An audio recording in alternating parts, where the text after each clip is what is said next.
Hello, everyone, and welcome back to Risk. I'm Lee, and today we have Todd Bubba Horwitz with us. Todd, how you been?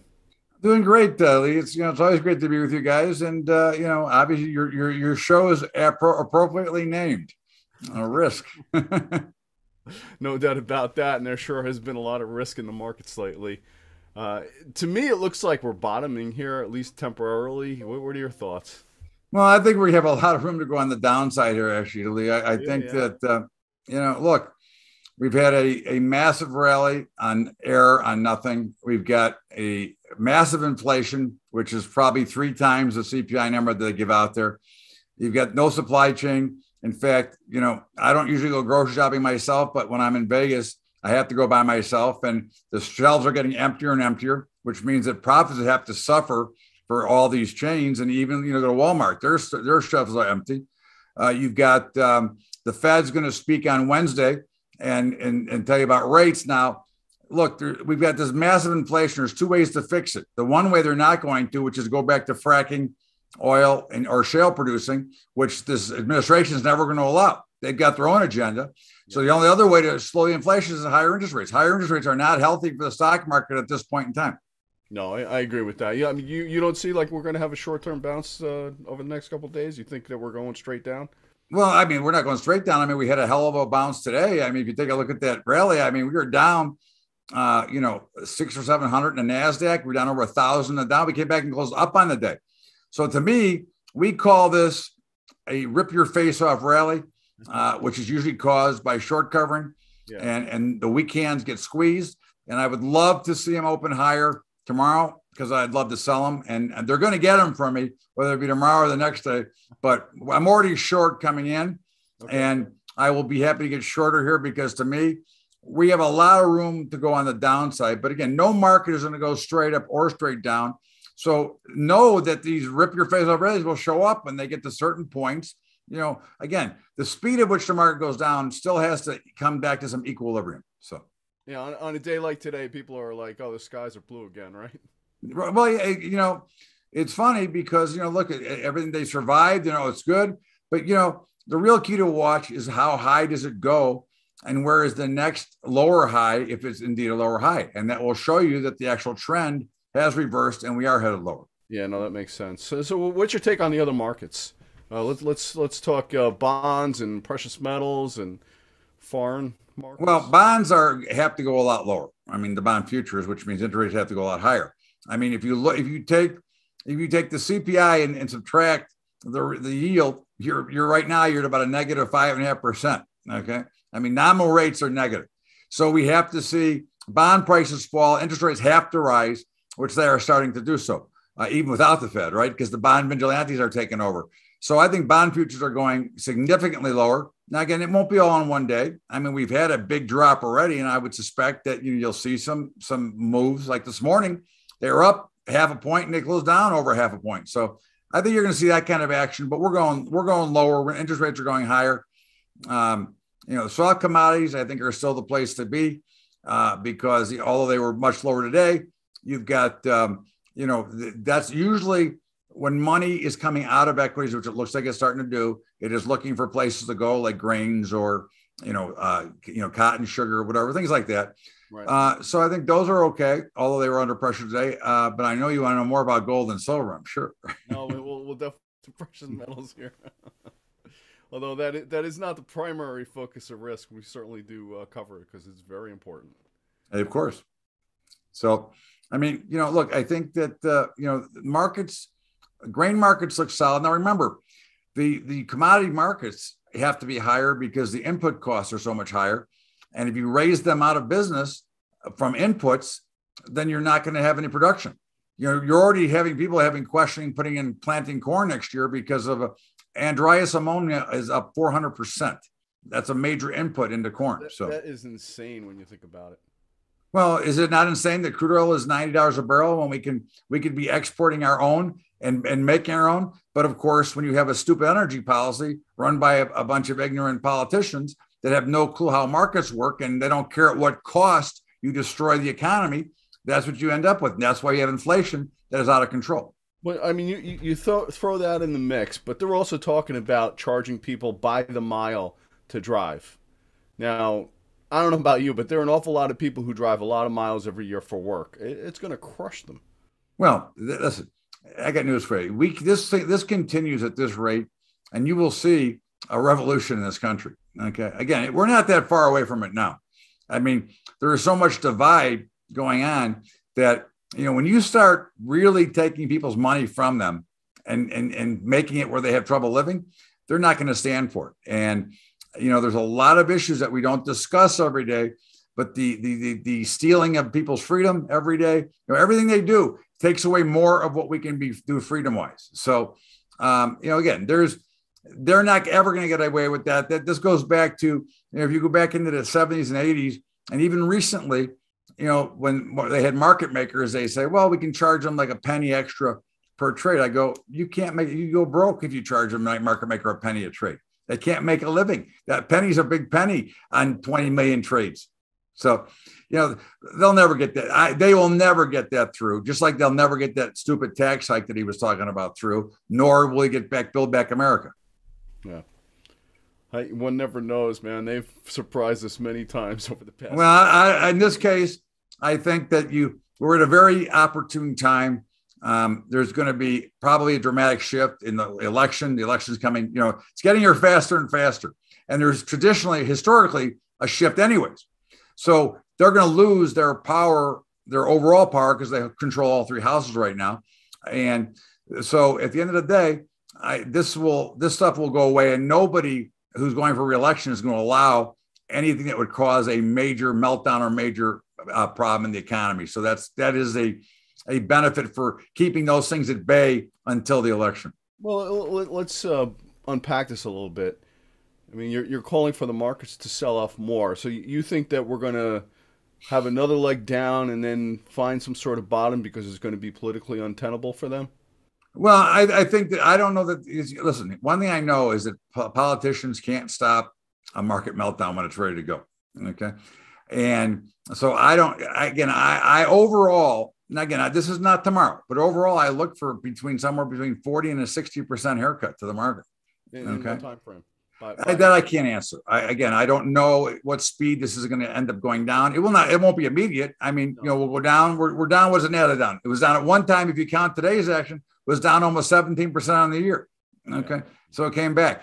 But I would say you get down 20, you'll see some rallies, you'll go down 25. And I think it'll gradually, like markets should. Remember, there should be buyers and sellers showing up all the time that will bring these markets up and down.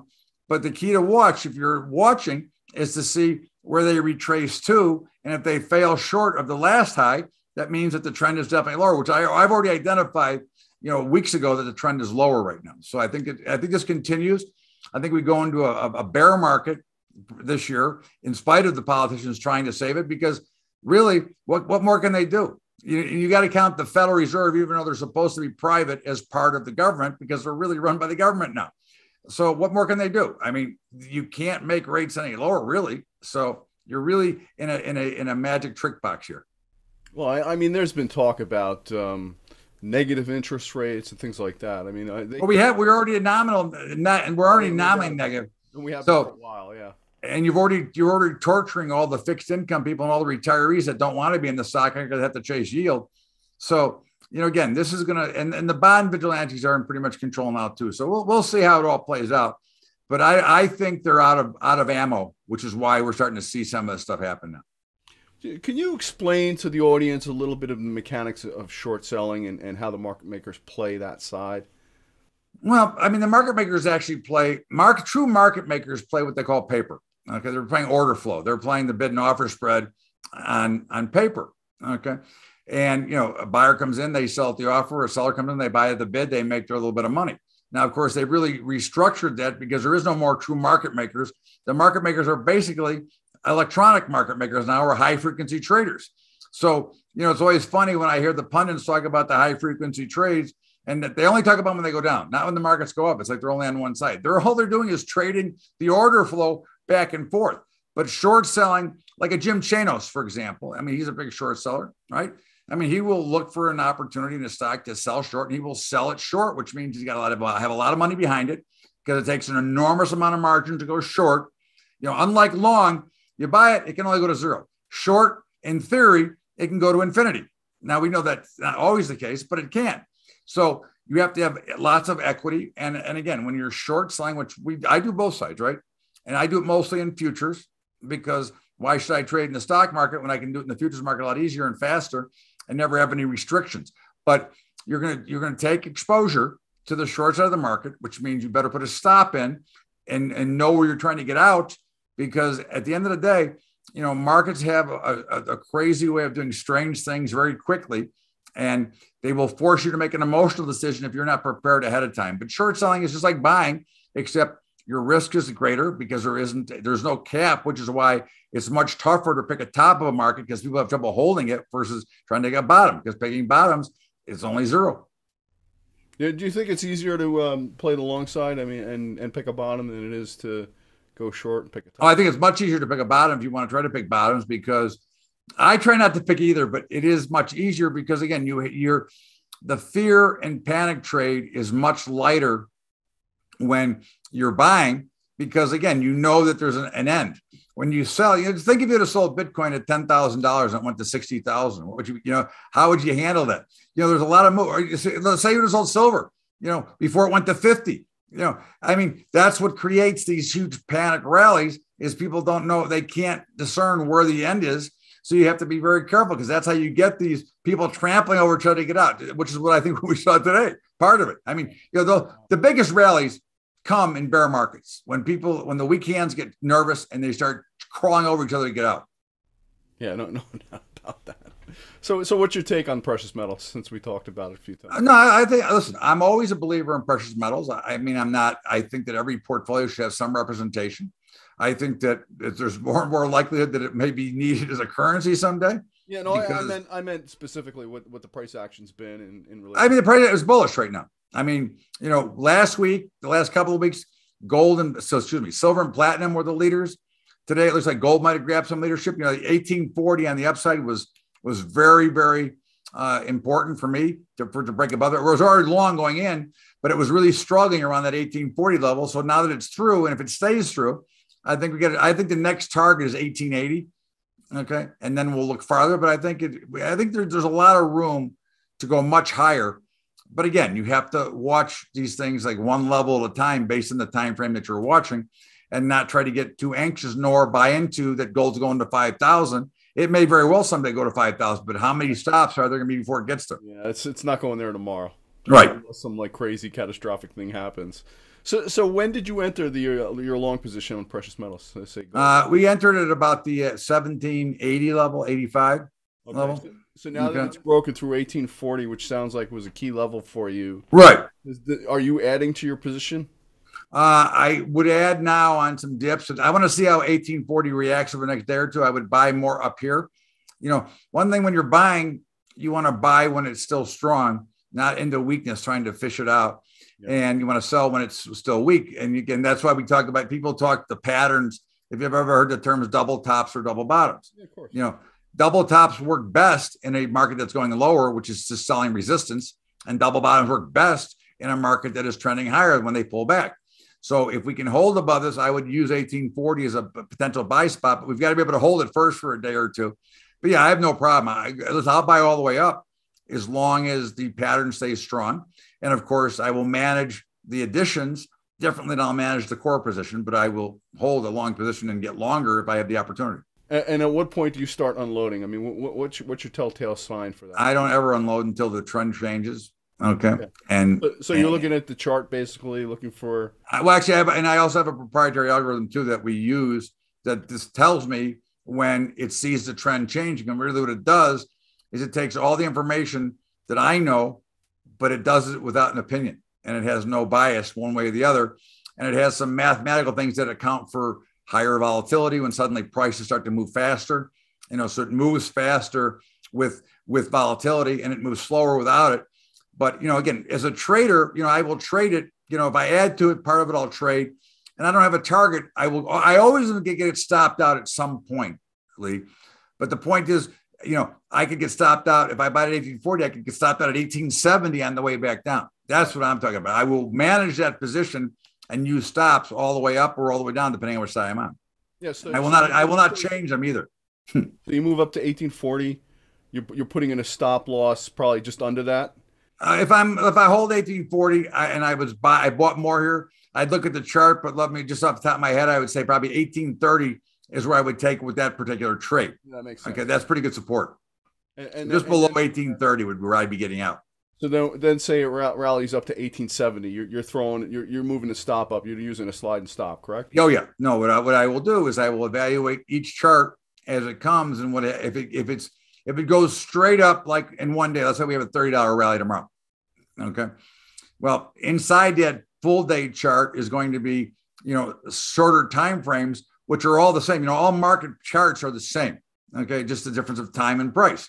So I'll go into the shorter time frame and try to find out where the support levels are on the way up. Even though it looks like on a chart it went straight up, it did not go straight up. It found different levels on the way. Yeah. And so my stop could be anywhere from 1860 to 1850 to 1855. Again, those numbers I can't know because I haven't seen it happen.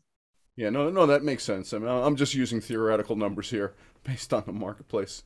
So what's your take on cryptos? Are you following that market? Yeah, I follow every market. Listen, if it's liquid and I can trade it, I'll follow it. Listen, I trade cockroaches if they were liquid, So I think, listen, I'm a fan of crypto. I think it's real. Okay. I assume the selling was coming. I mean, this sell-off is not a surprise. Okay.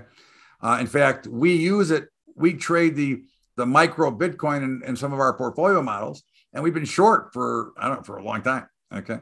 And, but overall, from a personal standpoint, do I own some? Yes, I own some. But what I own in the real stuff or whatever you want to call it, you can't call it physical because it's not physical, but in my wallet, I own some, but if it goes to zero tomorrow, I'm not going to lose any sleep over it. I would never put I wouldn't put as much money in crypto right now as I would in gold, okay, to hold.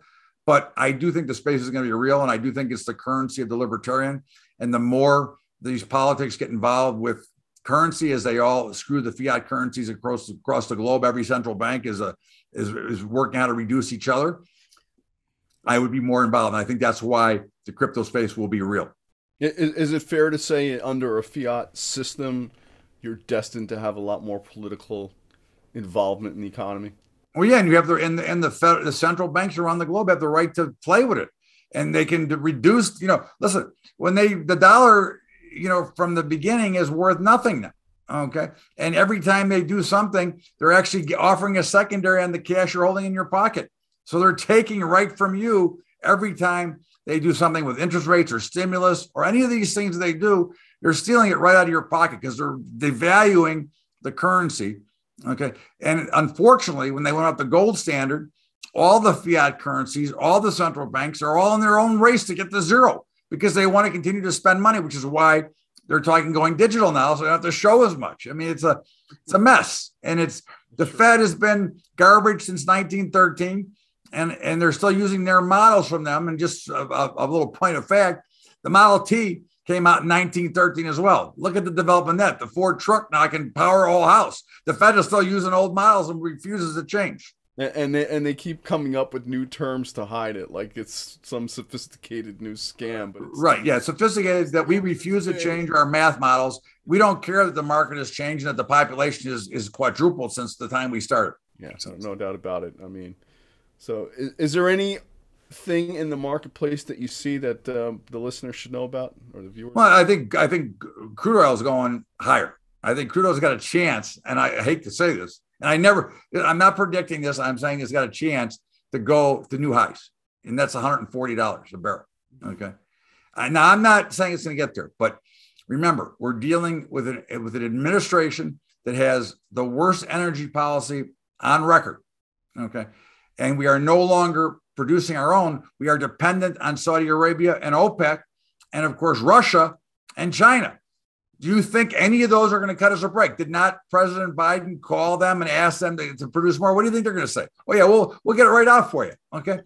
I mean, when we have it right here and the green environment, the Green New Deal, even if they could get everything ready, can't be done for 10 years. There's not enough to do for 10. They couldn't even start it for 10 years.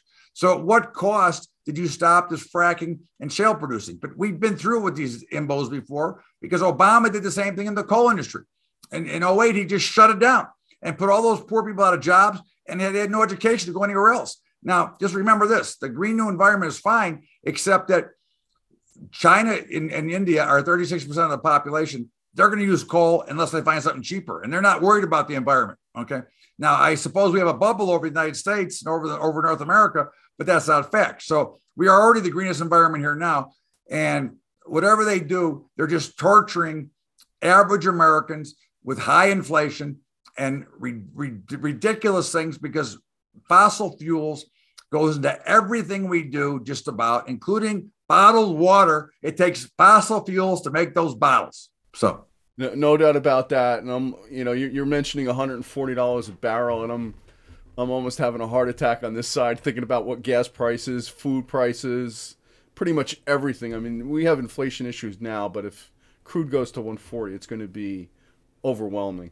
Well, I mean, you have no supply chain. You have nobody who wants to work. You're really going into stagflation is really what is the sad part here. And if interest rates start to take off, which they could, you're revisiting the Jimmy Carter era. Okay. Because they went out with all that ridiculous stimulus and this vax mandate and all, everything they did everything they could do to destroy a good, solid economy. And they've been very successful at it so far. Yeah, no doubt about it. But it sounds to me from earlier on in this conversation that you're hopeful. You see a light at the end of the tunnel. No, listen, I try to be optimistically. I'm always hopeful. As much as I don't like the president and didn't like him when he got elected, okay, and not for that he got to the election. That's all. None of conspiracy stuff. I hope that he did a good job for the American people, but they are not.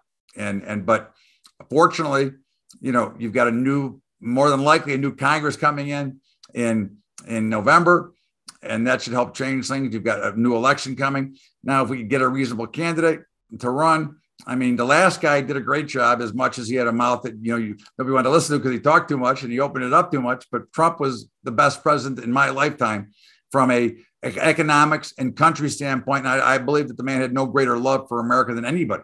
I think he loved America, and I think the minorities benefited from all that. And they're now have lost many of those benefits because the unemployment numbers are much higher than they were. So this could be ugly, but I think we've got light at the end of the tunnel. Again, what am I going to do? I can't worry about yesterday. I got to fuel on to tomorrow. Yeah, no question about that. So now I'm curious. I know that you're somewhat of a gambler. What is the difference from your perspective between gambling and trading? Nothing. Same thing. Here's the difference. Okay. If you're a game player, let's use the games in general. Okay. But gambling is one of them, sports gambling, poker, gin, bridge, backgammon. Those are all games that have a mathematical edge. If you know what your hit rate is, what your win rate is, you know how to price it, you know how to play it, then you're going to win over time. Okay. But so you may not have as big a return all the time, but understand that no matter what you do, there is risk. But if you're a favorite and you know what your exact win rate is, so in sports, you got to hit 54%, a little bit less, like 52.8. But if you hit 55%, and there are guys that do it, okay, and they make a living, but you have to be able to size yourself appropriately. You have to be able to, just like trading, you have to do the right size, trade within your means and your limits, because too many people get too greedy and get outside their limits, and then they get involved in over leverage, which again, it happens everywhere, whether it's trading or sports gambling. So, again, you have to be very disciplined and record keeping of what you're doing so that you know exactly what your win rate is, because that will tell you, first of all, if you're good enough to make money, number one, and then if you are, then what is your percentage and when do you expect to see turns? But in both trading and gambling, get drawdowns too. Well, let's talk theoretically here for just a second. If say you had a pool of $100,000 or $500,000 to trade, would you limit how much of that money you're putting on per trade? And is there a point where you not go by that limit and change it? There's never a point. I believe in you having 3 times or 4 times leverage. Okay, so if we use the futures market, for example, okay, a mini S&P, let's say, is $10,000 or $12,000 worth of margin right now. Okay, so if I want to trade one or carry one, hold a position in one, I got to have an account that's got 35 to 50,000. Okay, to trade and carry one. Okay, that's the level I want to have. I want to have 3 to 4 times margin so that I can overcome a move that is adverse against me. Okay. If I'm day trading, it's a little bit different, but still there's always a limit to what I'm willing to do, because you can never oversize your capital. Okay.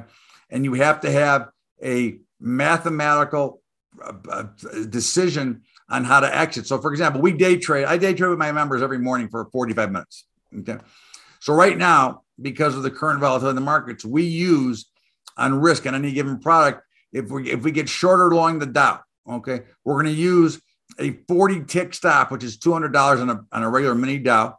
Okay. Plus, if we're selling short, the signal tricked in to sell because it was spiking higher and we had a sell signal, comes down. So wherever I sell it at, it's 40 ticks plus the difference between that and the high.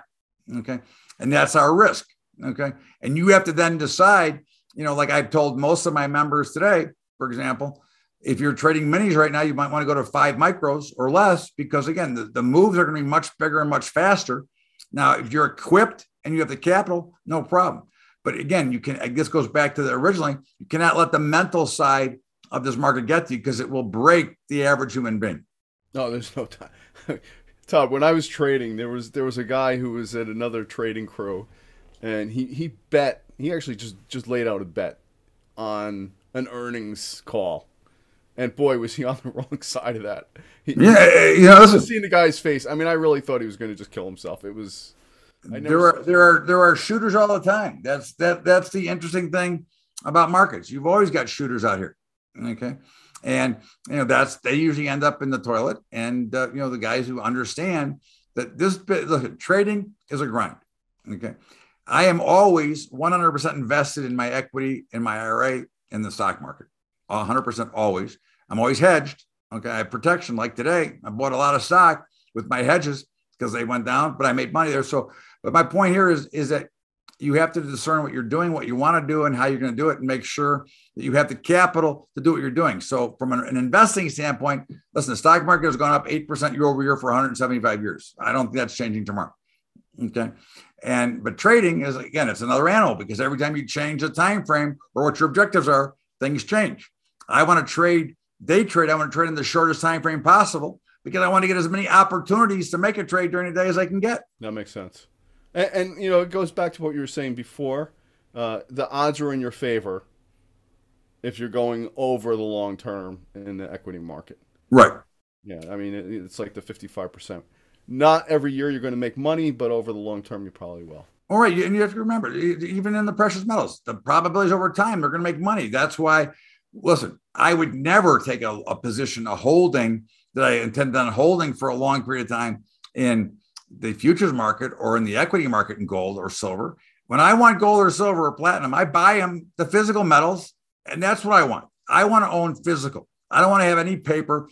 As you know, I don't believe there's enough paper. I don't believe there's enough hard metals in the world to cover all the paper that's out there.